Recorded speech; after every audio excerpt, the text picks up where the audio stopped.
যে আমরা অঞ্চল ভিত্তিক কর্মসংস্থানের জন্য কি করা যেতে পারে, এটা জেনে ধরেন আসলে কিন্তু গাইবান্ধার সমস্যা আমাদের সমস্যা এক না। আপনাদেরকে আগে নিজের নিজের এলাকায় গিয়ে বুঝতে হবে যে আসলে আমার ওখানে কি করার সুযোগ আছে। তারপর এই যে আমরা একটা গ্রুপ ফর্ম করলাম আঞ্চলিক কর্মসংস্থান নিয়ে, এই গ্রুপটার মাধ্যমে আমরা কিন্তু কাজগুলো ধীরে ধীরে করতে পারি। তা আপনারা যদি এক পা আগান, এক পা কিন্তু আপনি একা আগাচ্ছেন না, সেটা লোক মিলে আগাচ্ছেন, এটা কিন্তু অনেক বড় একটা ব্যাপার। তো ধীরে ধীরে আপনারা একটু চিন্তা ভাবনা করেন যে আপনারা কি করতে পারেন। যে আইডিয়া আসবে আইডিয়াটাকে কিন্তু আমরা বাড়াবো, সেটাকে আমরা একটা প্রজেক্টে কনভার্ট করব, ঠিক আছে?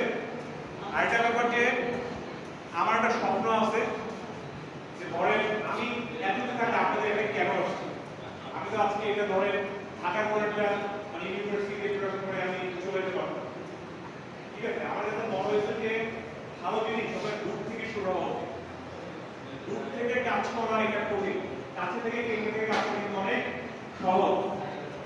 আমাদের উত্তরবঙ্গে যদি কর্মসংস্থানের ব্যাপারটা যদি আমরা আন্দোলনের মতো না করি, এটা রাজনৈতিক আন্দোলন, এটা সামাজিক, এটা অর্থনৈতিক আন্দোলন যে আমার কর্মসংস্থানের জন্য আমার নিজস্ব নীতি দরকার, আমার দরকার থেকে আমার নিজস্ব প্রকল্প দরকার।